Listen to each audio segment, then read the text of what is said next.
Okay, welcome back. तो अब हम एनालाइज करना शुरू कर रहे हैं मंगल दोष के बारे में जो भी रिकमेंडेशंस हैं। पहली बात तो थोड़ा समझना है हमने सेक्सुअल और असेक्सुअल रिप्रोडक्शन, लैंगिक प्रजनन और अलैंगिक प्रजनन। तो मनुष्यों में ये सामान्य है कि सेक्सुअल रिप्रोडक्शन होना है, नॉर्मल बात है। कुछ जगह असेक्सुअल रिप्रोडक्शन मिलता है, असेक्सुअल रिप्रोडक्शन, जैसे सिंगल सेल्ड ऑर्गेनिज्म हैं, एक कोशीय जीव हैं, जैसे बैक्टीरिया, कई पेड़ पौधे, फंजाई, ततैया है, स्टारफिश है, hammerhead shark, black tip shark, Komodo dragon वगैरह। इनमें असेक्सुअल रिप्रोडक्शन मिलता है, अलैंगिक प्रजनन। लेकिन मनुष्य उच्च कोटि का प्राणी है और मनुष्यों में सेक्सुअल रिप्रोडक्शन नैसर्गिक है, सामान्य है। हम सभी ह्यूमन बीइंग्स का जन्म सेक्सुअल रिप्रोडक्शन से होता है और ये गर्व की बात है। इससे हमें माता पिता यानी दोनों के गुण प्राप्त होते हैं। उनके जन्म जन्मांतर के जो गुण हैं, 84 लाख योनियाँ कही गई हैं हिंदू धर्म में, वो सब हमें मिलते हैं बाय बर्थ। हालांकि आप देखो, हर धर्म में दैवीयता के लिए या आश्चर्य आदि का पुट डालने के लिए असेक्सुअल बर्थ की स्टोरीज़ मिलती हैं।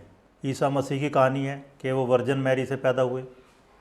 हमारे यहाँ ब्रह्मा के मानस पुत्रों की कहानियाँ हैं, मतलब मन से उत्पन्न।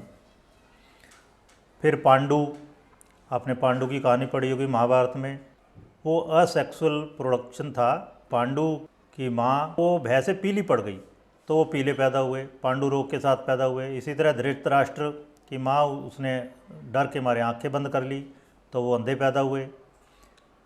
और फिर कर्ण की कहानी है, कौरवों के जन्म की कहानी है, राम आदि का जन्म की कहानी है कि वो दशरथ की तीनों रानियां थी, उन्होंने फल खाया और उससे वो उनका जन्म हुआ। और सीता का के धरती से एक जन्म हुआ उसका। तो इस तरह से ये सब असेक्सुअल रिप्रोडक्शन की कहानियां हैं। रियल में ऐसा कुछ नहीं होता। आपको पता, अभी मैं आपको डिस्कस करने वाला हूँ, हमारे यहाँ मुरुगन या कार्तिकेय की जन्म की कहानी है और वो सेक्सुअल रिप्रोडक्शन से पैदा हुए। तो ये सब केवल दैवीयता डालने के लिए, आश्चर्य डालने के लिए कहानियाँ बना दी जाती हैं। अदरवाइज़ ह्यूमन बीइंग्स में सेक्सुअल रिप्रोडक्शन नॉर्मल है और इसमें कोई दोष नहीं है, कोई बुराई नहीं है, कोई गिल्ट पालने की ज़रूरत नहीं है। अब आइए दूसरी चीज़। बीवी रमन बहुत बड़ा नाम है इंडिया में आधुनिक ज्योतिष के क्षेत्र में। उन्होंने पूरे इंडिया में आईकाज के थ्रू ऑर्गेनाइज्ड मैनर में ज्योतिष पढ़ाने के लिए क्लासेस शुरू की। और ये कहते हैं कि मान लो लड़के का मंगल सप्तम में बैठा है और लड़की का वहाँ पर शनि बैठा हो, राहु बैठा हो या केतु बैठा हो या सूर्य बैठा हो, तो वो दोष मैच हो जाता है। जबकि ये बिल्कुल गलत अवधारणा है। मैं आपको बार बार कह रहा हूँ, मंगल दोष है, ये कोई अशुभ दोष नहीं है। केवल अदरवाइज तो इसको अशुभ दोष कहते। मंगल दोष क्यों कहा? केवल मंगल से ही होता है ये। और मंगल है शरीर की गर्मी, शरीर की रिप्रोडक्टिव पावर, एनर्जी। ओके, इसको मंगल से ही मैच करना है। तो केवल मंगल से ही मैच होगा ये, ना शनि से मैच होगा, ना राहु केतु से मैच होगा, ना सूर्य से मैच होगा। आप देखो काल पुरुष की कुंडली में मंगल क्या है? लग्नेश है, लग्नेश। और जो लग्नेश हो जाता है वो सबसे शुभ हो जाता है तात्कालिक रूप से, वो कोई अशुभ नहीं रहता। और मंगल आगे हम डिस्कस करने वाला है, जब रोचक महापुरुष योग में पार्टिसिपेट करता है फिर वो शुभ हो जाता है, फिर मंगल दोष वाली क्वालिटी नहीं आ पाती इतनी। तो जो ये कहा गया है कि मंगल को जी अशुभ से मैच कर दो, ऐसा बिल्कुल गलत है, बिल्कुल गलत। आप ये देखो, मंगल है पुंसत्व, पौरुष, शरीर की गर्मी, और शनि क्या है? शरीर की ठंडक। शनि से तो सारे संन्यास योग बनते हैं। ओके, तो शनि और मंगल तो वैसे उल्टे हैं, तो ये मतलब नहीं था। तो मंगल को मंगल से ही मैच करना है, बात अशुभ की नहीं है, बात सेक्सुअल डिजायर की है। एक ऑथर है जॉन ग्रे और इसकी बुक अवेलेबल है नेट पे। एक बुक है इसकी, men are from Mars, women are from Venus. आप देखो, आधुनिक ऑथर, आधुनिक राइटर, वो लिख रहा है ये बुक। और ज्योतिष जो हजारों साल पुरानी है उसमें पहले से लिखा हुआ है काल पुरुष की कुंडली में क्या है? पहली राशि मंगल की राशि लग्न में। और काल स्त्री की कुंडली में क्या है? शुक्र की राशि लग्न में।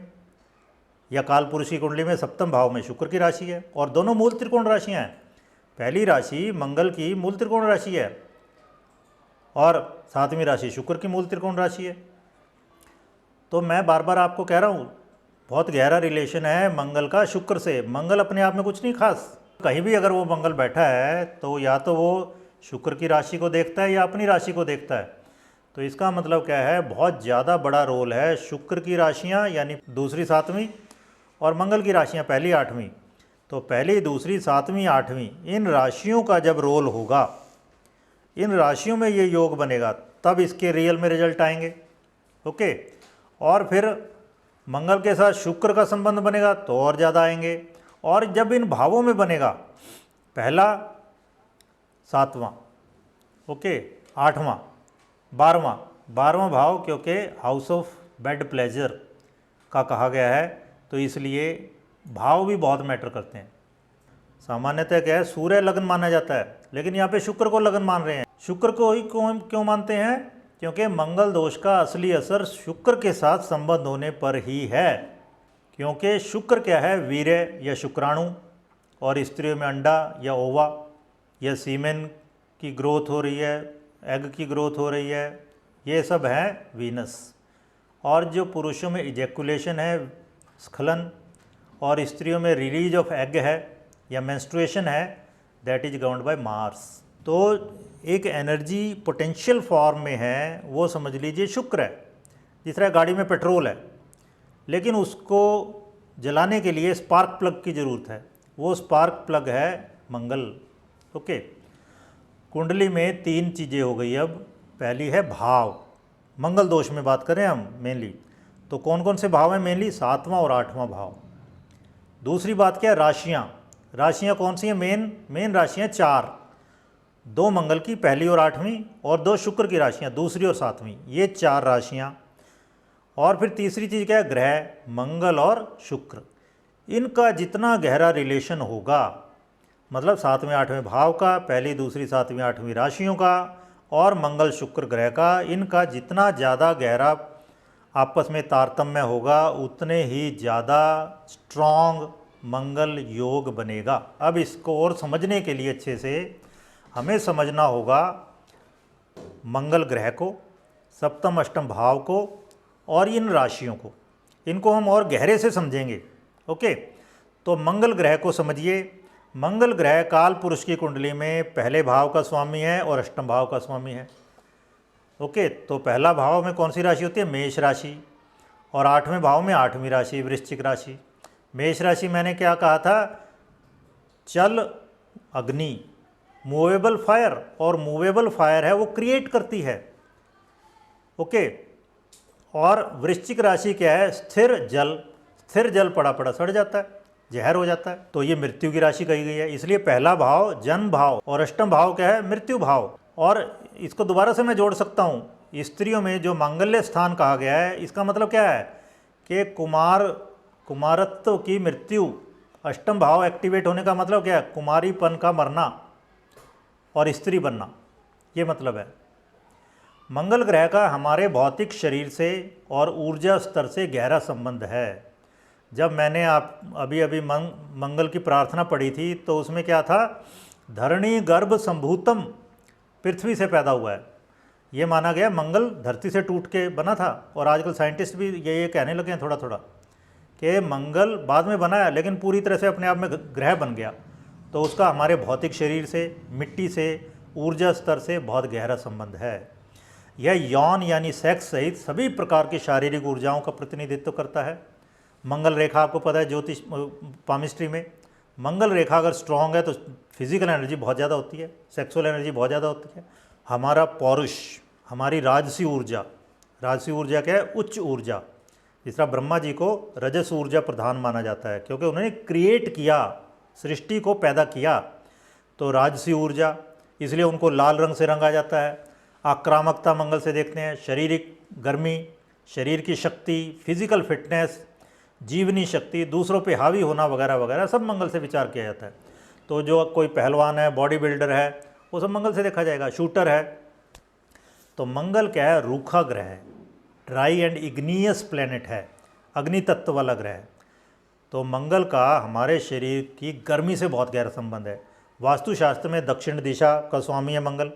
दक्षिण दिशा में दिन भर सूर्य चमकता है, 365 दिन चमकता है। सूर्य पूर्व से निकलता है, दक्षिण से होते हुए पश्चिम में अस्त होता है, लेकिन दक्षिण में हर रोज चमकता है। तो दक्षिण दिशा गर्मी की जो दिशा है वो मंगल से गवर्नड है। किचन मंगल से, आग, पित्त। अब मज़ेदार चीज़ क्या है, पित्त जो है वो सूर्य से भी लिया जाता है, आयुर्वेद में मंगल से भी लेते हैं। लेकिन अब ये जो शरीर की गर्मी है, फिजिकल डिज़ायर, ये मंगल से क्यों लेते हैं, ये भी अभी मैं डिस्कस करने वाला हूँ। तो मंगल क्या है, मंगल है आग, मंगल है अग्नि, कामाग्नि। हम कहते हैं ना ईर्ष्याग्नि, द्रोहाग्नि, अग्नि है ये सभी। तो इसकी फॉर्म चेंज हो जाती हैं। तो कामाग्नि है, काम की आग। और इस विषय में मैं कार्तिकेय के जन्म की कहानी यहाँ बता रहा हूँ आपको, जो कि कुमार संभवम एक महाकाव्य है, महाकवि कालिदास द्वारा रचा हुआ। उसमें कार्तिकेय, या जिसको दक्षिण में मुरुगन कहते हैं, उनके जन्म की कहानी है इसमें। और इसकी गणना संस्कृत के पंच महाकाव्यों में की जाती है। कुमार संभवम का मतलब ही होता है कुमार का जन्म। कुमार भी कहते हैं कार्तिकेय को, उनका नाम कुमार भी है, मुरुगन भी है। तो स्कंद पुराण के अनुसार भगवान शिव को दिए वरदान के कारण अधर्मी राक्षस था तारकासुर, वो बहुत शक्तिशाली हो गया था। और वरदान क्या था, केवल शिव पुत्र ही उसका वध कर सकता था। और शिव जी, उनका विवाह हुआ था और वो अपनी अर्धांगिनी के साथ संभोग करने में रत थे। तो सभी देवता, ये कहा जाता है, इकट्ठे होकर वो शिव जी के पास गए प्रार्थना करने के लिए, और किसी की हिम्मत नहीं हुई उनके सामने होने की। तो उन्होंने, क्योंकि भगवान भोलेनाथ काम पाश में बंद कर अपनी अर्धांगिनी के साथ संभोग करने में रत थे, उनको जागृत करने के लिए अग्निदेव को उनकी काम क्रीड़ा में विघ्न उत्पन्न करने के लिए आगे किया गया। और जब अग्निदेव गुफा के द्वार पर पहुँचे तो उन्होंने देखा शिव शक्ति, यानी शिव और पार्वती काम वासना में लीन थे। परंतु अग्निदेव की आने की आहट सुनकर वे दोनों सावधान हो गए। और काम क्रीड़ा में मग्न शिव ने जब अग्निदेव को देखा तो उन्हें भी संभोग क्रीड़ा त्याग कर अग्निदेव के समक्ष आना पड़ा। लेकिन इतने में ही कामातुर शिव जी का अनजाने में ही वीर्यपात हो गया। तो अब इसके बहुत गहरे मतलब हैं, इसमें निहित अर्थ हैं, उन अर्थ को समझते हैं। अगर शरीर की आग एक लिमिट से ज़्यादा बढ़ जाए तो पुरुष का स्खलन हो जाता है। और प्रजनन में बच्चे पैदा करने के लिए इसकी बहुत ज़्यादा ज़रूरत भी है, क्योंकि जब तक पुरुष से वीर्य स्त्री में ट्रांसफ़र नहीं होगा और उन दोनों का वीर्य और अंडा आपस में मेल नहीं करेंगे तो बच्चा पैदा नहीं होने वाला। तो आधुनिक विज्ञान ये कहता है स्त्रियों में यौन क्रिया में चरम आनंद की जो अवस्था है, जिसको ऑर्गेज्म कह देते हैं, वो कब आती है, रक्तचाप और हृदय गति के बढ़ने से, और यौन अंगों में अति संकुचन के कारण वो आती है अवस्था। और पुरुषों में ये अवस्था आती है स्खलन के एकदम बाद, ओके, इजैकुलेशन के एकदम बाद। फ्रांसीसी संभोग की चरम अवस्था यानी ऑर्गेज्म को कहते हैं ले पेटिट मार्ट, यानी छोटी मौत। मतलब ऑर्गेज्म या वीर्यपात होना एक छोटी मौत के बराबर है, क्योंकि पुरुष कुछ हद तक अपनी ऊर्जा छोड़ता है, मरती है उसकी ऊर्जा। सो ले पेटिट मॉर्ट is an expression which means the brief loss और वीकनिंग ऑफ कॉन्शियसनेस। तो उस वक्त व्यक्ति अपनी चेतना उसकी या तो कमज़ोर पड़ जाती है या लूज़ करता है। And in modern usage it refers specifically to the sensation of post orgasm as likened to death. तो ये जो चरम अवस्था है, वीर्यपात होना, एक किस्म से मृत्यु के समान है, लेकिन इस मृत्यु से ही कोई नया जन्म होगा। तो इसलिए शिव जी हमारे यहाँ, जो कि विध्वंस के देवता हैं, उन्हीं की लड़कियाँ पूजा करती हैं पति पाने के लिए और बाद में संतान पाने के लिए। आपको पता है ना, लक्ष्मी की कोई अपनी संतान नहीं है, और लक्ष्मी ने पार्वती से गणेश को दत्तक रूप में लिया, गोद ले लिया। तो लक्ष्मी ने गणेश को दत्तक पुत्र के रूप में स्वीकार किया हुआ है, गोद लिया हुआ है।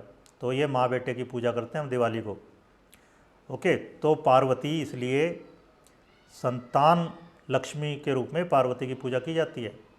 ओके, तो खैर कुछ मरता है तो कुछ नया जन्म होता है।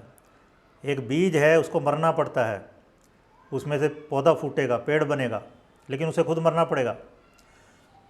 तो जब हम उस चरम अवस्था में पहुंच जाते हैं तो हम अपना कुछ पीछे छोड़ देते हैं, हम एक छोटी सी मौत मरते हैं। ओके, तो ये रूपांतरण है, ऊर्जा का रूपांतरण है।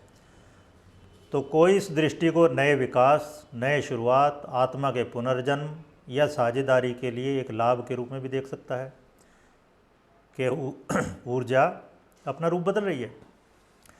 तो खैर आगे हम डिस्कस करते हैं मंगल ग्रह का। सूर्य गर्मी पैदा करता है। सूर्य क्या है? ब्रह्मांड की गर्मी। लेकिन मंगल क्या है? वो शरीर की गर्मी है। जब सूर्य की गर्मी शरीर में प्रवेश कर गई वो मंगल हो जाती है। तो मंगल वास्तव में विनाशकारी हो सकता है। मंगल हिंसक और झगड़ालू ग्रह भी है। इसकी ऊर्जा रचनात्मक भी हो सकती है, यानी कि एरीज राशि, मैंने बताया जन्म की राशि, और विनाशकारी भी हो सकती है, यानी स्कॉर्पियो विध्वंसकारी, मृत्यु की राशि। एक टर्म है इंग्लिश में, action speak louder than words, मतलब क्रियाकलाप ज़्यादा ज़ोर से बोलते हैं शब्दों की बजाय। तो वो मंगल को ध्यान में रखकर बनाया गया है, ऐसे लगता है जैसे। और मंगल एक भयंकर लाल गर्म ग्रह है। इसकी ऊर्जा को रोक नहीं सकते, इसकी ऊर्जा को बाहर निकालना ही होता है। या तो अपने विभिन्न तरह के काम करो, या फिर शरीर द्वारा, मतलब या तो फिर सेक्सुअल डिजायर में जाओ, अदरवाइज बहुत तरह से इसको कन्वर्ट किया जा सकता है। कुछ लोग इसको सोशल वर्क में लगा देते हैं, कुछ लोग अपनी वाणी से, इवन ओशो का बहुत स्ट्रांग मंगल शुक्र मंगल योग है, लेकिन उन्होंने इसको अध्यात्म में लगा दिया। ओके, तो अब हिटलर का है, उसने विध्वंस में लगा दिया, उस सेक्सुअल एक्ट्स में भी लगा दिया उसने। उसके बहुत सारे एक्स्ट्रा मैरिटल रिलेशन थे। मैरिज ही उसने बाद में की थी, लास्ट में मैरिज की थी, और साथ साथ मर भी गया वो। मैरिज करते ही उसने आत्महत्या कर ली थी। तो उसके इवन अपने रिलेशंस में भी एक्स्ट्रा मतलब अनैतिक रिलेशन कहो, अनैतिक रिलेशन थे। तो अब आइए सूर्य और मंगल की बात करते हैं। कुछ लोग कहते हैं सूर्य भी तो पित्त है, मंगल भी पित्त है, तो मंगल से ही क्यों ले सेक्सुअल डिजायर? तो ठीक है, दोनों ही पित्त के कारक ग्रह हैं, इसको आयुर्वेद में भी हम लेते हैं। लेकिन सूर्य क्या है? सूर्य है हमारी हड्डियाँ, लेकिन मंगल क्या है? मसल्स एंड बोन मैरो, जो हमारी मांसपेशियाँ हैं। ओके, और बोन मैरो, अस्थि मज्जा, ओके, जिनका के सेक्सुअल एक्ट में बहुत गहरा रिलेशन है। मेल आउटर सेक्सुअल ऑर्गन पूरा मसल है, कोई हड्डी है ही नहीं उसमें। फिफ्थ लॉर्ड सूर्य, फिफ्थ लॉर्ड है कालपुरुष की कुंडली में, लेकिन मंगल क्या है? फर्स्ट एंड एट्थ लॉर्ड है। पहला भाव क्या है? दिमाग। और ये कहा जाता है कि सेक्सुअल एक्ट में पहले तो डिज़ायर ही है सबसे पहले, और वो कहाँ पैदा होती है? ब्रेन में। और फिर सेक्सुअल एक्ट के वक्त भी ब्रेन के 36 पार्ट कम से कम एक्टिव होते हैं, एक्टिव रहते हैं। तो सूर्य है दिल, लेकिन मंगल क्या है? ब्रेन और सेक्सुअल ऑर्गन है। ठीक है, तो कालपुरुष की कुंडली में भी मंगल क्या है? पहला भाव का स्वामी और 8वें भाव का स्वामी, जिनका कि बहुत गहरा रिलेशन है सेक्सुअल एक्ट से। तो मंगल दोष में इसलिए बेशक सूर्य भी पित्त है, मंगल भी पित्त है, मंगल ही लेंगे, सूर्य नहीं आएगा वहाँ पे। शरीर के अंगों और स्वास्थ्य समस्याओं के संदर्भ में मंगल सिर और प्रजनन अंग, यानी गर्भाशय, कोख, प्रोस्टेट ग्लैंड, पेट और जांघ के बीच का भाग आप समझ सकते हो, सारा ही ये मलाशय, बृहद आंत, अंडकोश, एड्रीनल ग्लैंड, ये सभी मंगल से गवर्न होती हैं। और मंगल का रक्त से बहुत गहरा संबंध है, विशेषकर रेड ब्लड कॉर्पसल्स, उनसे बहुत गहरा संबंध है। असाधारण मांसपेशियों की ताकत से, अस्थि मज्जा से, स्त्रियों में मासिक धर्म और नसों से बहुत गहरा संबंध है। स्त्रियों में मासिक धर्म का सीधा संबंध मंगल और चंद्रमा से है। मंगल प्रजनन प्रणाली और उससे संबंधित अधिकांश रोगों को नियंत्रित करता है, और सभी सेक्सुअल डिजीज़ को, ज़्यादातर को, मंगल और शुक्र। तो मंगल का व्यक्ति की इच्छाओं और यौन ऊर्जा, यानी सेक्सुअल पावर से बहुत गहरा संबंध है। ये हमारे यौन जीवन का प्रतीक है। तो मंगल वासना, क्रोध, अलगाव का ग्रह है। मंगल हमारी रचनात्मकता, विल पावर यानी इच्छा शक्ति, हिंसा, पाशविकता की प्रवृत्ति, जंगलीपन, वहशीपन, व्यभिचार, सबसे संबंधित है। शुक्र जो है स्त्री ग्रह है। शुक्र और मंगल और इवन चंद्रमा, इन सबको सेंसुअल प्लेनेट भी कहते हैं। तो शुक्र यानी स्त्री रचनात्मकता में एक प्रमुख भूमिका निभाता है यह ग्रह, लेकिन मंगल उग्र ऊर्जा प्रदान करता है। मंगल मैंने बताया ना, स्पार्क प्लग का काम करता है और उस रचनात्मकता को गति देता है ये। तो शुक्र क्या है? ग्रहणशील ऊर्जा है। शुक्र है रिसेप्टिव पावर, जबकि मंगल उस ऊर्जा को बाहर की ओर प्रक्षेपित करता है। ओके, जिस तरह आप समझो इवन इलेक्ट्रिसिटी में एक 3 पिन प्लग है, एक सॉकेट है, तो सॉकेट जो है वो फीमेल है, जो प्लग है वो मेल है। तो हर जगह मेल फीमेल का कॉम्बिनेशन है। कोई भी बैटरी भी ले लो आप, एक पॉजिटिव पोल है, उसका एक नेगेटिव पोल है, जब तक दोनों को मिला नहीं देंगे उससे ऊर्जा नहीं ले सकते आप। तो शुक्र और मंगल का दोनों का मिलान, उन्हीं से मंगल योग को बल मिलेगा, तभी वो आगे बढ़ेगी बात। तो मंगल है पुरुषत्व, मंगल है कामुकता, मंगल है सेक्सुअल ऊर्जा, और ये दोनों बेडरूम से संबंधित ग्रह हैं। मंगल दमखम है, पौरुष, मर्दानगी, और आप अपनी काम इच्छा को कैसे व्यक्त करते हैं ये बताने वाला है मंगल। शुक्र आलिंगन है, मतलब रिसेप्शन, रिसेप्टिव पावर, और मंगल है आक्रमण, एग्रेशन, हावी होना, इनिशिएटिव लेना। तो शुक्र रिसीव करता है और मंगल आक्रमण करता है। मंगल वह आकर्षण है जो शक्तिशाली है, पाश्विक है, जुनूनी है। मंगल पुरुष हो या स्त्री, मंगल के प्रभाव अधीन व्यक्ति अपने साथी को रिझाने का हर संभव प्रयास करते हैं। तो जो मंगल दोष स्त्रियों के लिए बुरा क्यों माना गया है? इस वजह से, क्योंकि जिस स्त्री का मंगल दोष स्ट्रांग होगा, मतलब मंगल स्ट्रांग होगा, वो खुद रिझाने का प्रयास शुरू कर देगी, और ये बुरा माना जाता है। हमारे समाज में ये अभी भी बुरा माना जाता है कि लेडीज़ जो है वो इनिशिएटिव लें सेक्सुअल एक्ट के लिए, वो प्रपोज करें। तो इसलिए मंगली स्त्री को एक्सेप्ट नहीं किया जाता कि उसके लिए फिर लड़का भी मंगली होना ज़रूरी है। तो मेन चीज़ है, मंगल जिसका ज़्यादा स्ट्रॉन्ग है उसकी सेक्सुअल डिमांड ज़्यादा है, बस, और कुछ नहीं है, कोई दोष नहीं है। ये शरीर की ज़रूरतें ज़्यादा हैं, और उस शरीर की ज़रूरत को केवल ये नहीं है सेक्स में ही कन्वर्ट करना है, उसको बहुत अलग अलग तरीके से आप उसका यूज़ कर सकते हैं, उसको कन्वर्ट कर सकते हैं। सूर्य जीवन का प्रतीक है। सूर्य की किरणें अगर ना हो ये धरती नहीं रहेगी, और चंद्रमा उसको बनाए रखता है जीवन को, चंद्रमा ठंडक देता है, ठीक है ना। सूर्य बहुत ज़्यादा गर्मी दे रहा है, और चंद्रमा उन्हीं किरणों को जो सूर्य से चंद्रमा पे आई उनको ठंडा करके हमें भेज देता है। तो इसलिए इंडिया में चंद्र कुंडली ज़्यादा प्रधान है, सूर्य कुंडली प्रधान नहीं है हमारे यहाँ। सूर्य आप देखो यूरोप में ज़्यादा है सन साइन, क्योंकि वहाँ सूर्य के दर्शन ही नहीं होते, सूर्य की किरणें बहुत कम अवेलेबल है, इसलिए वहाँ सन साइन प्रधान हो गया। ओके, हमारे यहाँ सूर्य बहुत ज़्यादा है। सूर्य की गर्मी इतनी ज़्यादा है कि सूर्य की पौराणिक कहानी है कि उसकी पत्नी उसको छोड़ के चली गई गर्मी की वजह से। तो इसलिए चंद्रमा हमारे यहाँ सुखद हो गया, क्योंकि चंद्रमा ठंडा है।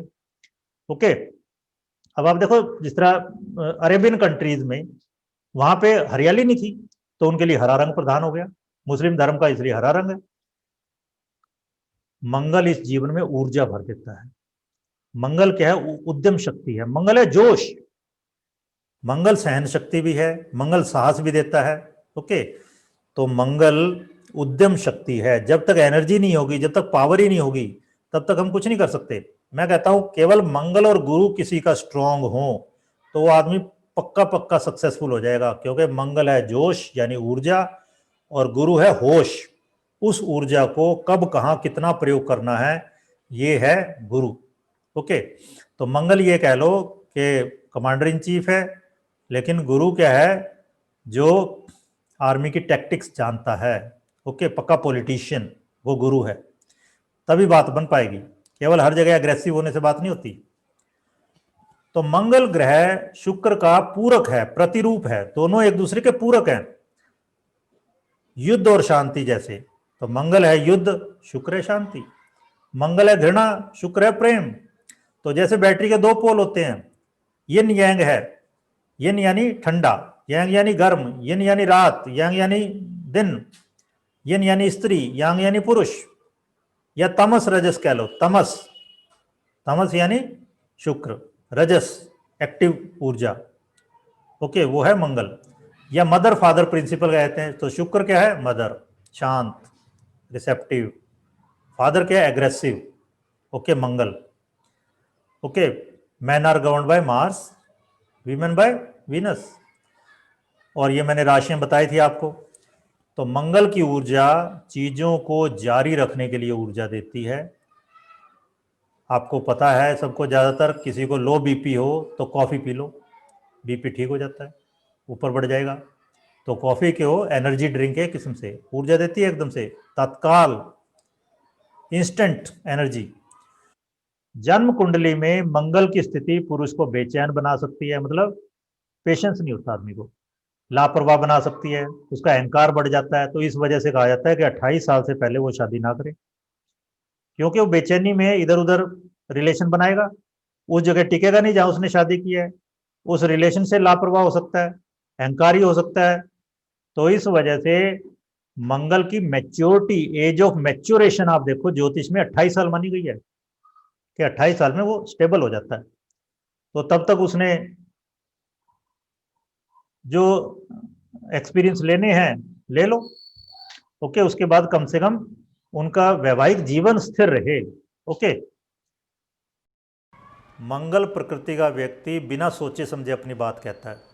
डोनाल्ड ट्रंप की आप कुंडली देख सकते हो, लियो असेंडेंट है, सिंह राशि लग्न में है, मंगल बैठा है, और चंद्रमा स्कॉर्पियो में है। चंद्रमा स्कॉर्पियो राशि में, वृश्चिक राशि में आप देखो, चंद्रमा भी मंगल की राशि में और मंगल लगन में, तो वो बिना सोचे समझे बहुत सी बातें कहते हैं और फिर बाद में रिग्रेट करना पड़ता है। तो मंगल जब ज़्यादा स्ट्रांग होगा तो व्यक्ति इम्पेशेंट हो जाता है, अधीर हो जाता है, धीरज नहीं रहता। मंगल का प्रधान गुण है आक्रामकता, हर मामले में बहस करना, और ये बहस, ये आक्रामकता क्रूरता में, अशिष्टता में, पाशविकता में बदल सकती है। मंगल इच्छा, प्रतिस्पर्धा और सेक्स ड्राइव का प्रतिनिधित्व करता है। तो मंगल पुरुष के लिए और शुक्र स्त्री, निष्क्रिय ऊर्जा का प्रतिनिधित्व करता है शुक्र, और मंगल मुखर ऊर्जा है, एग्रेसिव एनर्जी है, जो इनिशिएटिव लेने वाली है। इसलिए आप देखना, जो एंगुलर राइटिंग होती है उसको कहा जाता है सीधा सेक्सुअलिटी से रिलेशन होता है उसका। जितना ज़्यादा प्रेशर होगा, जितना एंगुलर राइटिंग होगी, ओके, उतना ही व्यक्ति सेक्सुअली एग्रेसिव है। महिला के चार्ट में मंगल, उसके मन में मर्दानगी की छवि क्या है, या उसे आकर्षित करने वाले पुरुष का प्रतिनिधित्व करता है मंगल। तो किसी भी स्त्री की कुंडली में मंगल देखो किस राशि में है। जिस तरह प्रियंका चोपड़ा के केस में आप देखना, मंगल छठी राशि में बैठा है, ओके, कन्या राशि में। तो कन्या राशि वाले अपनी उम्र से बहुत कम लगते हैं। अपनी उम्र से आप देखना, कन्या राशि जिनकी होगी वो बहुत कम उम्र के लगेंगे। तो अब उसके मन में रहा होगा कि हस्बैंड बहुत कम उम्र का होना चाहिए या कम उम्र का लगना चाहिए।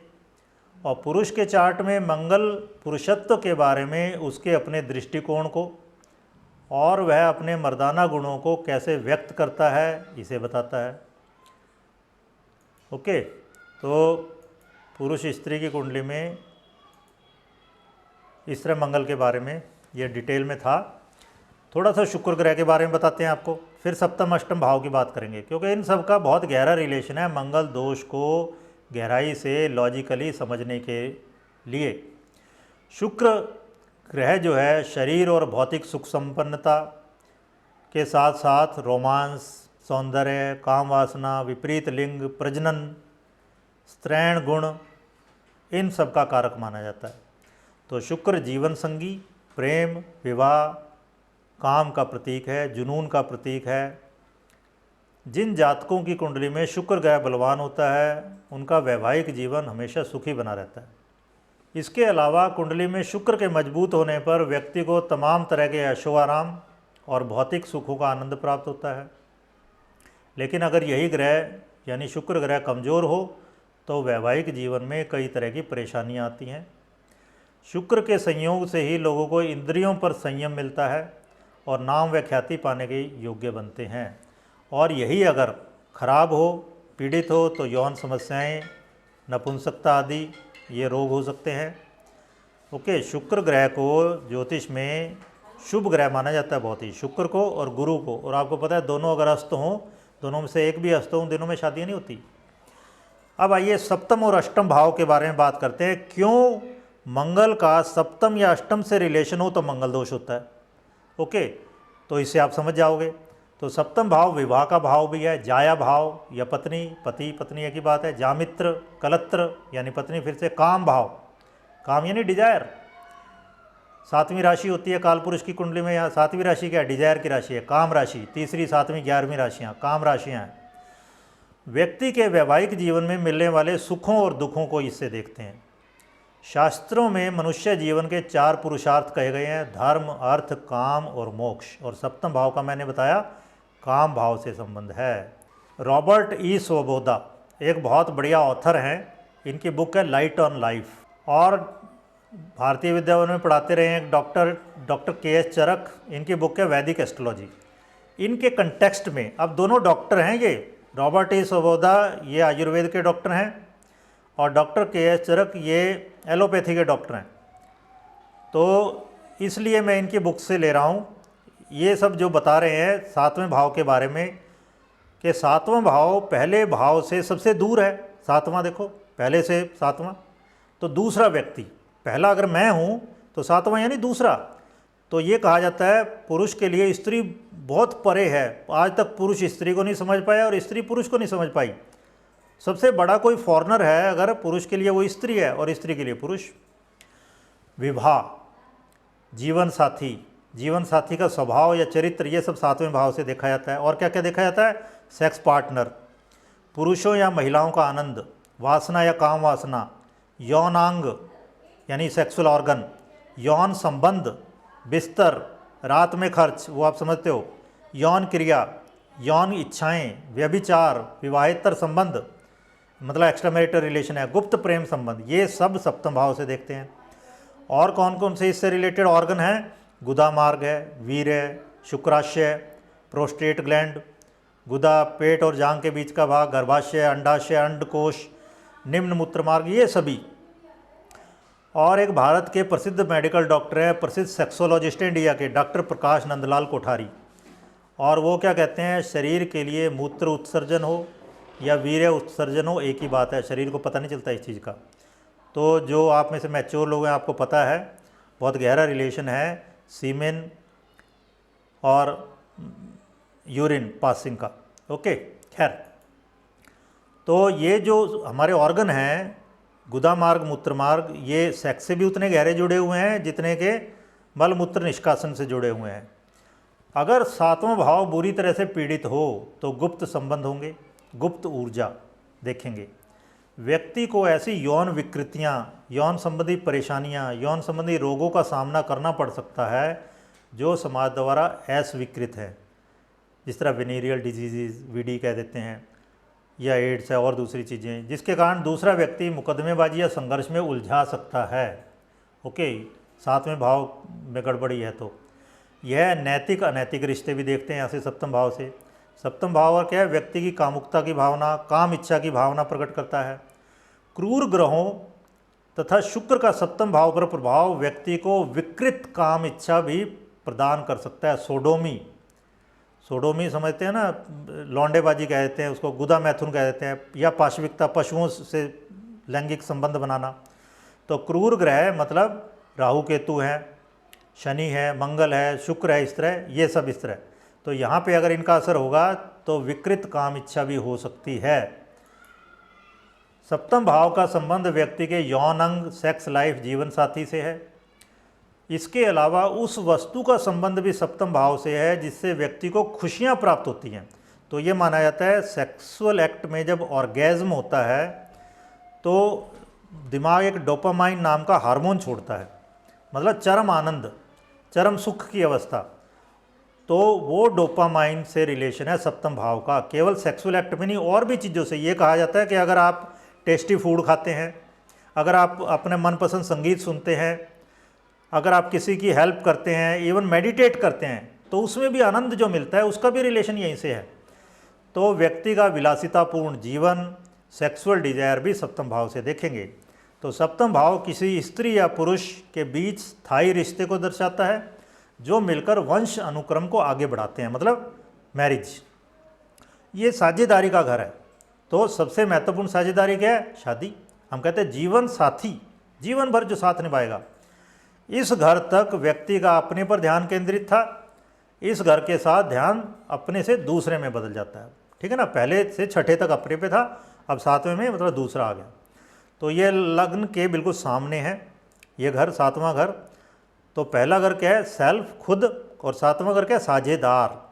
तो ये एक दूसरे के पूरक हैं, यिन और यांग की तरह। यिन यांग थ्योरी है एक चाइनीज़ फेंग शुई में, पुरुष स्त्री, पति पत्नी, front end back, right and left, ये सब। तो क्यों जीवन जोड़ों में है। तो ज्योतिष में सातवां घर क्या है? आपकी अपनी ही खोज से संबंधित है। हमारे यहाँ क्या है? नर नारी की अवधारणा है ना, हर एक पुरुष में स्त्री भी है, हर एक स्त्री में एक पुरुष भी है, और अपने ही बेटर हाफ को खोज रहे हैं हम। ये मतलब है, जब हम उसको खोज लेते हैं और एकम एक हो जाते हैं, जिसको समाधि कह सकते हो, ओके, तो आदमी मुक्त हो जाता है। तो शादी से संबंधित हर चीज़ इस घर से संबंधित है। विपरीत लिंग के प्रति आकर्षण, साथी की इच्छा, प्रतिबद्ध होने की आवश्यकता, यौन कल्पनाएं, आपके पैशंस, जुनून, काम इच्छा, अधिकार की भावना, एक दूसरे को समझना, ये सभी सातवें घर से संबंधित है। तो आप ये घर बच्चा पैदा करने की क्षमता है जो हमारी, उससे भी संबंधित है।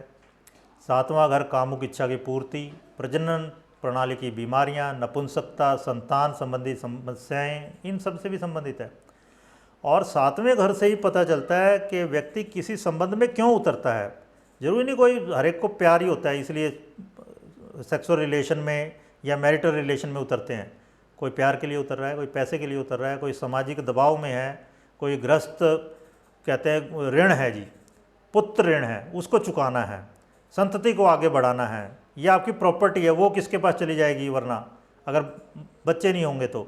व्यावहारिक कारण हैं, जीवन में शून्य भरने के लिए अलग अलग कारणों से लोग विवाह करते हैं। तो सातवां घर हमारे संबंधों के स्याह पक्ष से भी संबंधित है, यानी नेगेटिव साइड, और हमारी साझेदारी से भी। मतलब not only our emotional relationship but business relationship also are seen from the seventh house. तो कानूनी लड़ाई, तलाक, झगड़े, दुश्मनी, जुर्माना इस भाव से देखते हैं। वैदिक ज्योतिष में से कलत्र भाव भी कहते हैं, कलत्र यानी पत्नी का भाव। और यहाँ तुला राशि है कालपुरुष की कुंडली में। शुक्र ग्रह इस घर का नैसर्गिक कारक है जो प्रेम, रोमांस, कामुकता का प्रतीक है, अभी हमने डिस्कस किया था डिटेल में, ओके। और ये इसका गहरा रिलेशन सेक्स सेंटर से भी है। अब आइए अष्टम भाव, अष्टम भाव डिस्कस कर लेते हैं थोड़ा सा।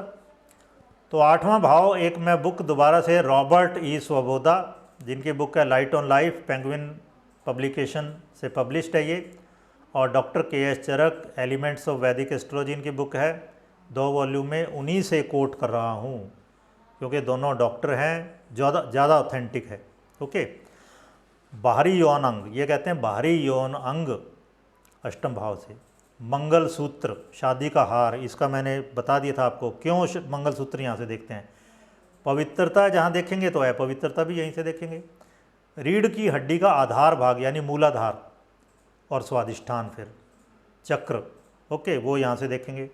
आठवीं राशि क्या है? बिच्छू यानी जहर है, यौन इच्छा की राशि है।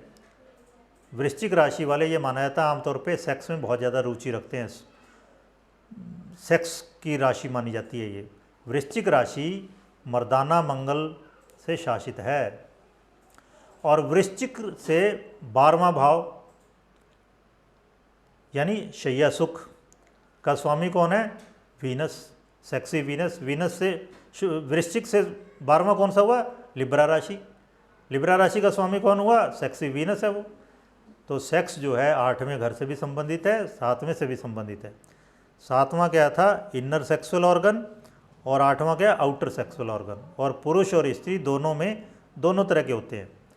ज़्यादा डिटेल में आप जानना चाहते हो तो नेट वगैरह या कोई अच्छी ह्यूमन फिजियोलॉजी की बुक आप पढ़ सकते हो। तो 8वीं राशि के स्थिर जल वीर्य है, ओवा है, तो ये ठहरा मंगल है।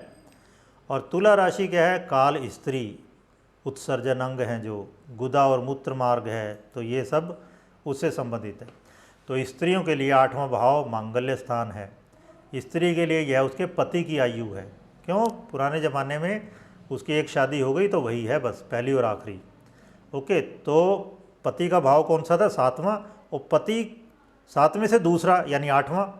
तो स्त्री की कुंडली में, एक लड़की की कुंडली में उसका 8वां भाव क्या हुआ, उसके 7वें से दूसरा यानी पति का कुटुंब, पति का घर। तो 8वां भाव था उसका कुटुंब, ससुराल से प्राप्त होने वाले सुख। तो किसी महिला की वैवाहिक स्थिति, बाहरी जननांग, महिलाओं में प्रजनन अंग से संबंधित समस्याएं, यौनांग, गुप्तांग, यौन संबंधी अन्य रुझान 8वें से ही देखेंगे। शादी का अर्थ है 8वें भाव का सक्रिय होना। इसको मैंने बता दिया। क्यों स्त्रियां सिंदूर पहनती है, क्यों नारंगी पोशाक पहनती है। इवन शादियों में जो लाल साड़ी नहीं होती, वो बेसिकली नारंगी होती है। वो नारंगी रंग की साड़ी है, इसका मतलब अब वो सेक्स में उतरने वाली है, अब वो माँ बनने की तरफ है। तो 8वां घर सौभाग्य स्थान क्यों माना जाता है, ये मैं आपको बता चुका हूँ। 20वें साल में शादी करना क्यों बुरा माना जाता है, 88 बच्चा आप समझ गए होंगे। 22वां दरिकण ज्योतिष में इस तरह से। तो अष्टम का प्रभाव बहुत बुरा माना जाता है। अष्टम क्या है, मृत्यु। अष्टम क्या है, सेसेशन ऑफ एनीथिंग। एक चीज़ जो चल रही थी वो खत्म हो गई, फिर नया शुरू होगा। ओके, जिस तरह न्यूमरोलॉजी में साइकिल क्या है, 9 का, 9 के बाद फिर पहला। अगर आपका पर्सनल नंबर 9 हो गया उसके बाद पहला, लेकिन ज्योतिष में 8वां भाव यानी कि मृत्यु, उसके बाद नया शुरू हो जाएगा। तो 8वां भाव यानी एक साइकिल जो चल रहा था वो खत्म, अब नया साइकिल शुरू होगा। तो पति और पत्नी के संबंध, उनकी वित्तीय हालत अष्टम से देखेंगे। अष्टम स्थान क्या है, सप्तम से द्वितीय। सप्तम यानी विवाह, द्वितीय यानी घर और कुटुंब। तो विवाह वाला घर, विवाह का कुटुंब, ठीक है ना। तो विवाह से मिलने वाला कुटुंब यानी ससुराल। अतः इसका संबंध विवाहोपरांत मिलने वाले सुखों से भी है। तो 8वां भाव क्या, परिवर्तन का घर है, मृत्यु का घर है। व्यक्ति को जीवन में यकायक होने वाली चीज़ों का अनुभव कराता है 8वां भाव। एकदम बदल जाना, सब कुछ चेंज हो जाना, ऐसे काम जिनके लिए वो मानसिक रूप से तैयार नहीं रहता। इसलिए कहा गया केतु अगर अष्टम में हो तो ऐसी बीमारी देता है, डायग्नोज नहीं हो पाती, जो यकायक हो जाती है, डायग्नोसिस ही नहीं हो पाती। राहु केतु अगर वहाँ बैठे हो, ऐसे कहा जाता है, ठीक है। तो अष्टम भाव इसी तरह आपको जमीन जायदाद दे सकता है अचानक, जरूर नहीं पॉजिटिव नेगेटिव भी हो वहाँ पे, अष्टम की वजह से पॉजिटिव भी हो सकते हैं। ज्योतिष में 7वें भाव को अष्टम भाव की अपेक्षा ज़्यादा खतरनाक माना गया है, क्योंकि 8वां भाव तो 7वें के बाद है। 7वें का धन है 8वां, तो 8वां भाव क्या है, 7वें भाव से लाभ को दर्शाता है। इसलिए यदि व्यक्ति का 7वां भाव मजबूत नहीं है तो उसका प्रभाव 8वें भाव पे देखने को मिलेगा। असामाजिक संबंध देखते हैं 8वें भाव से। अष्टम भाव गुह्य स्थान भी कहते हैं इसको, छुपा हुआ भाव है। इसका संबंध रहस्यों से है। तो 8वें भाव में अगर कोई ग्रह बैठा है, उसकी दशा चल रही है, तो व्यक्ति के ऐसे रहस्य में संबंध बन सकते हैं, या रहस्य विद्याएं यानी पामिस्ट्री, ज्योतिष वगैरह सीख सकता है, ये भी मतलब है उसका। ओशो की कुंडली में 4-5 ग्रहों का जमघट है 8वें भाव में। इसलिए ऐसा कोई भी कार्य या संबंध जो असामाजिक हो, इसी भाव से देखा जाता है। अष्टम भाव में आप देखेंगे मंगल है और ग्रह हैं, तो लोग कई बार ग्रुप सेक्स में चले जाते हैं, एक ही व्यक्ति कईयों से कर रहा है, तो वो भी वहीं से देखते हैं। गुप्त संबंध, षड्यंत्र, वो भी यहाँ से देखे जाते हैं। इसे रहस्य का भाव, रंध्र स्थान यानी छिद्र स्थान भी कहते हैं, क्योंकि जो भी यहाँ प्रवेश करता है वो सब रहस्य में हो जाता है, और जो चीज़ रहस्य में है वो परेशानी का सबब बन जाएगी, वो चिंता का सबब बन जाएगी। तो ये संसार के स्याह पक्ष को, मतलब अंधेरा पक्ष, नेगेटिव साइड को दिखाता है। ओके, ऐसे ऐसे रहस्य बताता है जो अपने तक ही सीमित रखना चाहते हैं आप। 8वां भाव यानी रहस्य का भाव, तो व्यक्ति फिर वो रहस्य अपने तक ही सीमित रखता है। लेकिन बीइंग एन एस्ट्रोलॉजर, मुझे अब 25 साल में बहुत से ऐसे लोग मिले हैं, वो कहते हैं ना, दाई से क्या पेट छुपाना। तो इस तरह लोग फिर एस्ट्रोलॉजर को बता देते हैं। तो मुझे पता है बहुत सी चीज़ें। तो अष्टम भाव में जब ग्रह हो बहुत सारे, या 8वीं राशि का बहुत ज़्यादा प्रभाव, 8वीं राशि में बहुत ज़्यादा ग्रह हो, तो व्यक्ति के बहुत सारे ऐसे संबंध हो सकते हैं, या ऐसे रहस्य हो सकते हैं उसकी ज़िंदगी में बहुत से, जो वो हर एक के साथ रिवील नहीं करने वाला कोई। एक वेबसाइट है करीना लाफायत की the 8th house in astrology, ये कहती है 8वां घर हमारी कुंडली में सेक्स, रहस्य, इंटीमेसी, मनोविज्ञान, जादू, परिवर्तन और मृत्यु से जुड़ा हुआ भाव है। और ये जीवन के ऐसे क्षेत्र हैं जिनमें से अधिकांश लोग बचते हैं। तो 8वें भाव का मतलब क्या है? अपने पर से नियंत्रण खो देना। अपने पर से नियंत्रण खो देना। अभी मैंने आपको शिव जी की कहानी सुनाई थी, अपने पर से नियंत्रण खो देना, शरीर की गर्मी इतनी बढ़ जाए तो इसलिए वो अग्नि पर, ये सांकेतिक है कि अग्नि पर वो रुष्ट हो गए, उन्होंने अग्नि को श्राप दे दिया। मतलब सीधा सा है, आप हमारी शरीर की गर्मी इतनी बढ़ गई कि हम अपने ऊपर नियंत्रण नहीं रख पाए और स्खलन हो गया।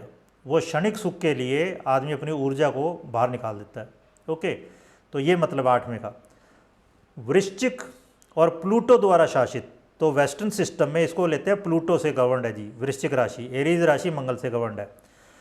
तो ये कहती है इस भाव में आपके सभी ग्रहों को फीनिक्स के पंख लग जाते हैं। फीनिक्स पक्षी की पौराणिक कहानी आपने पढ़ी होगी कि फीनिक्स एक ऐसा पक्षी है जो ऊपर जाता है, गर्मी मिलती है उसे बहुत ज़्यादा, उससे जल जाता है, फिर नीचे आ जाता है ज़मीन पे, फिर वो दोबारा से अपनी एनर्जी गैदर कर लेता है, फिर उड़ने लग जाता है। तो ये बार बार पुनर्जन्म में से गुजरना पड़ता है इस व्यक्ति को। पुनर्जन्म समझ रहे हो ना आप? बार बार मरता है, बार बार जन्म लेता है, इसका मतलब सेक्स में बार बार जाता है, बार बार मरना है किस्म से, वो अल्प मृत्यु है।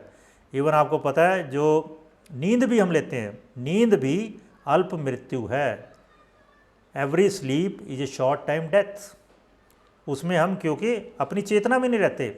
और आपको मैंने अभी फ्रांसीसी टर्म बताई थी, ले पैते मौत, कि व्यक्ति क्षणिक मौत मरता है, उस वक्त उसकी ऊर्जा निचुड़ जाती है।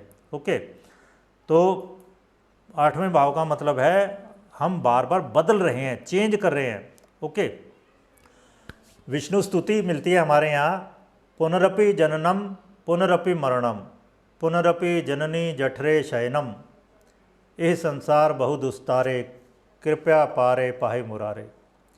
तो विष्णु की स्तुति की जाती है। विष्णु जी, बार बार जन्म होता है, बार बार मृत्यु होती है, बार बार गर्भ में शयन करना पड़ता है, इस संसार से पार पाना बड़ा कठिन है। तो हे मुरारी, कृपा करके इससे मेरी रक्षा करें। तो हमें बार बार जन्म लेना पड़ता है। तो और वो सब लोग डरते हैं, चेंज से हर कोई डरता है। ज़्यादातर लोग स्टेटस को रखना चाहते हैं और 8वां भाव एकदम बदल देता है, पता ही नहीं चलता हमें। तो इसलिए लोग 8वें भाव से डरते हैं, घबराते हैं। तो 8वां भाव अंतरंगता का घर है और अंतरंगता का ये घर है, हम किसी से भी अंतरंग, इंटीमेट उतने ही हो सकते हैं जितने हम अपने साथ हो सकते हैं। ओके, तो 8वें घर से बचना यानी कि हम अपने आप से बच रहे हैं। इसलिए ओशो ने कहा है from sex to super consciousness, कि उसमें उतरो, ज़रूरत है अगर उसमें उतरो, उसी से आगे फिर बढ़ पाओगे। अगर उसमें नहीं उतरे, वो ज़रूरत आधी अधूरी रह जाएगी, तो फिर आप देख रहे हो इतने बाबा जी फिर क्या कर रहे हैं वहाँ पर। तो अपनी ये एक एनर्जी है, उसको डाइवर्ट कर दो। ओके, अगर आप सीधे सुपर कॉन्शियस में नहीं जा सकते, सीधे समाधि में नहीं जा सकते, तो दाएं बाएं होके जाना पड़ेगा फिर। तो इसलिए 8वें घर से बचना यानी हम वास्तविक प्रेम, जुनून, काम इच्छा और गहरे संबंध से भी बच रहे हैं। 7वां घर हमारे संबंधों का अग्रदूत है और इससे पता चलता है कि हम दूसरों से कैसे संबंधित होते हैं। लेकिन 7वें के प्रभाव में लोग गहरे में नहीं जाते और 8वें के प्रभाव में फिर असली में गहरे में जाते हैं लोग। ओके, तो how to make a person tick, किसी व्यक्ति को गहरे रूप से कैसे प्रभावित करना है, इसका संकेत मिलेगा 8वें भाव से। यहाँ मंगल अगर है, यहाँ मंगल अगर है, मतलब अष्टम में अगर मंगल है, तो उस व्यक्ति के लिए सेक्स ही सब कुछ हो जाता है। 8वें में मंगल होने पर व्यक्ति में हमेशा कुछ चुंबकीय, कुछ बहुत आकर्षक होता है, चाहे वो इसके लिए कोशिश ना भी करे तो भी।